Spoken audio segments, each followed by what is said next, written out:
Hi, Andrew Bell here with you on the Gold Coast. Throughout the course of this year, we've been looking at excerpts from my annual property report, looking through the national fundamentals and all the way through to most recently, a national overview of pricing. We were to move on to the next, which was an array of related topics, and then moving beyond that, looking at a real close look at the Gold Coast.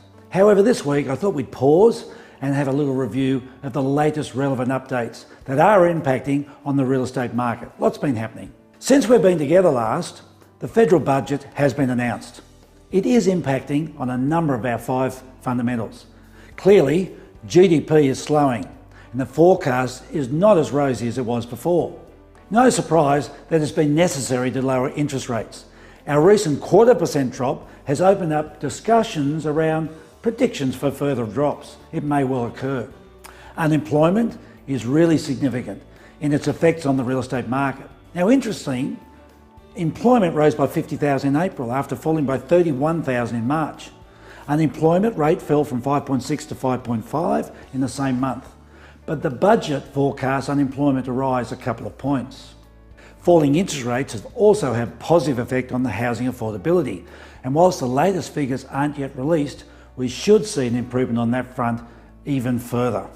However, of no surprise, after the shock of a forecast deficit of 18 billion just months after we're told we're going to have a surplus, there's been a significant hit on consumer confidence, which has fallen back to levels of August last year. Consumer confidence can react quite wildly to unexpected announcements, so we'll watch carefully what happens over the next few months. However, it is really interesting to note that May is shaping up as one of our best sales months in some 4 years.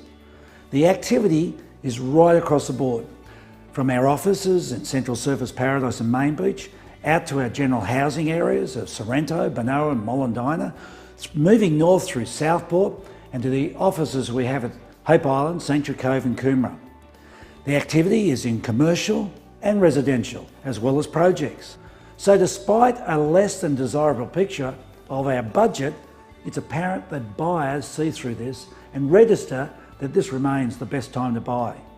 You know what? We have the best housing affordability in years, the most attractive interest rates in some 50 years, and with the belief that we still remain a strong economy in an improving economic world.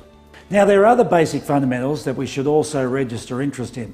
First of all, prices have been rising throughout the country in the first quarter of 2013. However, there was a small correction in April.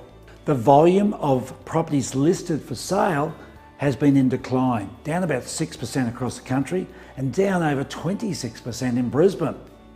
Our days on market have been steadily falling throughout the country, and the percentage of drop between the listed price and the sale price has been shrinking right across southeast Queensland in recent months.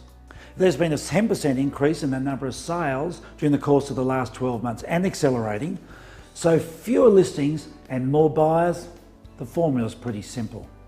Further, auction clearance rates are now over 70% throughout most of the country, and indeed for our own office here on the Gold Coast as well.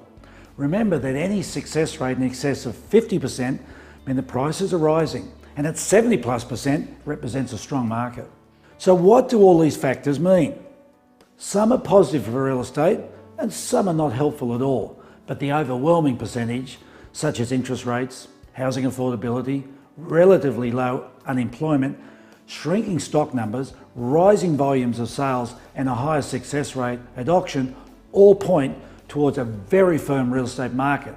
And so there is no reason to deviate from our earlier predictions that the real estate market has well and truly turned the corner and has passed through the bottom of the market, and prices will continue to firm up as moving forward. In fact, the market has followed our predictions in our January report, where we forecast a kick up in property values as the market went through that correction phase and turned through the bottom of the market.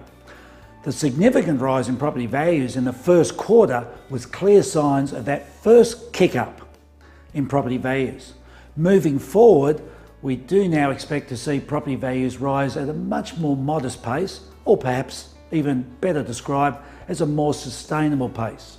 If 2013 ends up with about an 8 to 10% rise in property values, that will be a very healthy outcome for all. And at present, we're on track for something close to that.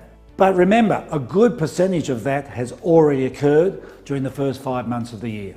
So what does this mean for buyers and sellers? Well, for sellers, there's already been gains in their property values through 2013. If they intend to sell a property to buy another one, what this always suggests is that the sooner you sell, the better in a rising market. For buyers, it means that for every week that you wait, you're subject to having to pay a higher price than you would have had to pay if you'd bought sooner. Don't forget that interest rates are present at a once-in-a-lifetime opportunity to lock in at unprecedented low rates. That's an opportunity that simply should not be missed.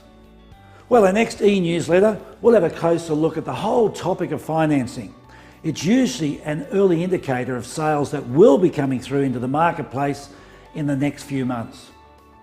Okay, we'll finish up this week with a photo flashback. On screen is our contact details, so have a good look at that photo, tell us where the photo was taken and in what year. We'll look forward to hearing from you. And also don't forget to book a table for the Ray White Surface Paradise Muscular Dystrophy Ball, and our booking details are on screen. Remember, it's the 31st of August.